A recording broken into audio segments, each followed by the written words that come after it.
Good afternoon. Welcome to Speaking in Your Basement. Years ago, something occurred to me. You see, for a long time, I had been parenting. I had been taking care of my girls here and there, attempting to brush hair, get breakfast together, and a variety of other things, take them to preschool, school, wherever it was.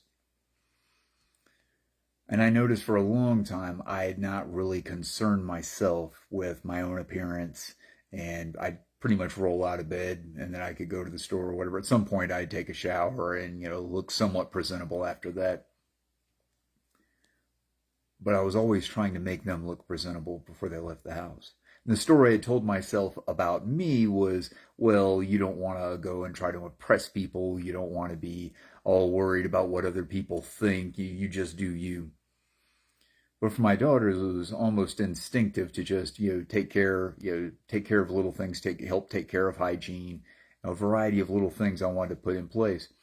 And the thought was, well, why am I teaching them to care about what other people think? And of course, some concern for what other people think is probably wise. You should be aware you shouldn't live your life according to it, but at least to be aware there's sometimes things you miss, and other people can help you with that if you're paying attention. But the reason I was doing this for my daughters wasn't so I cared what other people think, although that was a piece of it. It was because I cared what my daughters thought, even though they might have been too young to really see that I was putting a lot of care and concern into their well-being. Over time, I think that's what love looks like, not just the feeling of it, the feeling of affection or the feeling of connection or closeness or whatever else it is.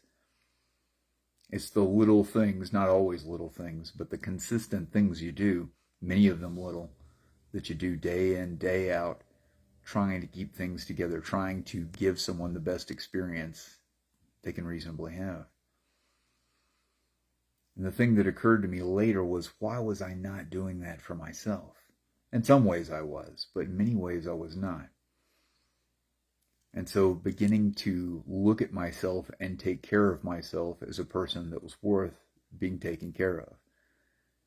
In some sense, there's part of you that's like a child or a pet, and you got to take care of that with, hygiene, grooming, basic maintenance, some consideration.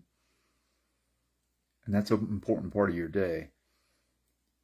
And even for my daughters, thinking of how well are they going to do if they get what I get, that it's good to take care of your children. That is important. But, you can put taking care of yourself on a back burner or kind of ignore it, and that's okay so long as you're taking care of someone else. No, what's best is that you take care of you. And that's usually an important starting point to being able to take care of someone else. Because if you're not taking care of you, it's very difficult to take care of someone else. In my case, since it was children that were involved, I was able to do all right for them, even though I wasn't really doing as well as I should have been for me. But when you really start to take yourself seriously, and you start to think, what would you actually like to have out of life? What are the experiences you'd like to have in life?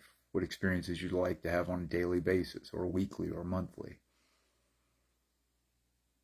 And you start putting things in place to facilitate that happening. You're going to experience a love no one else can give you. There's a certain peace that comes with that. It's not going to end your work in the world. You're still going to be finding people to be interested in your work, whether it's employers or clients, customers, whatever it is. You're still going to be interacting with friends, family, romantic partners, whatever else that may be. But the satisfaction in you is going to be greater than it was before, because you're doing a better job of taking care of the basics. You're not talking about loving yourself. You're not visualizing or imagining loving yourself.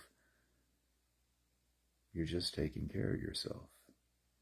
And every so often paying attention to what you'd like adjusted, what you'd like changed, and taking care of yourself a little bit better.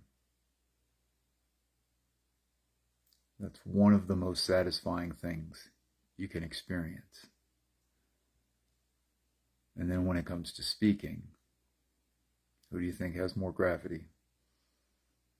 The person who's just trying to chase other people, or the person who really takes care of themselves? A lot of people want to give other people love when they don't have that much to give. They haven't built it up for themselves in terms of the feeling or the actions. When you take those actions consistently over time, even when you don't feel like it,